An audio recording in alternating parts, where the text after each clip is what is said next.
மிக்க பேரரசர் அசோகர் பற்றி இந்த பாக்ஸில் இருந்துச்சு. இது முக்கியமான குறிப்புகள் பார்த்துக்கலாம். இதன் அடிப்படையில் சார்லஸ் ஆலன் எனும் ஆங்கில எழுத்தாளர் தான் அசோகர் குறித்த அனைத்து வரலாற்று ஆவணங்களையும் சேகரித்து தொகுத்து நூலாக வெளியிட்டார். சார்லஸ் ஆலன் அப்படிங்கிற ஆங்கில எழுத்தாளர் தான் அசோகர் குறித்த அனைத்து வரலாறு ஆவணங்களையும் சேகரித்து தொகுத்து நூலாக வெளியிட்டவர். அசோகரை குறித்து அப்படின்னா யாருன்னா சார்லஸ் ஆலன் அவர்கள்.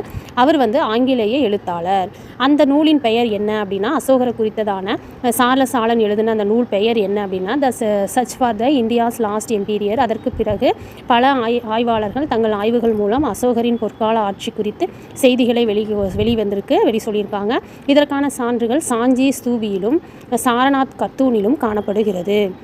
அசோகருடைய பொற்காலத்தை குறித்ததான அவருடைய ஆட்சியை குறித்ததான செய்திகளை சொல்லுகிற சான்றுகள் எதுனா சாஞ்சி ஸ்தூபியும் சாரநாத் கத்தூனிலும் அவருடைய ஆட்சியின் பொற்கால ஆட்சியை பற்றி காணப்படுகிறது.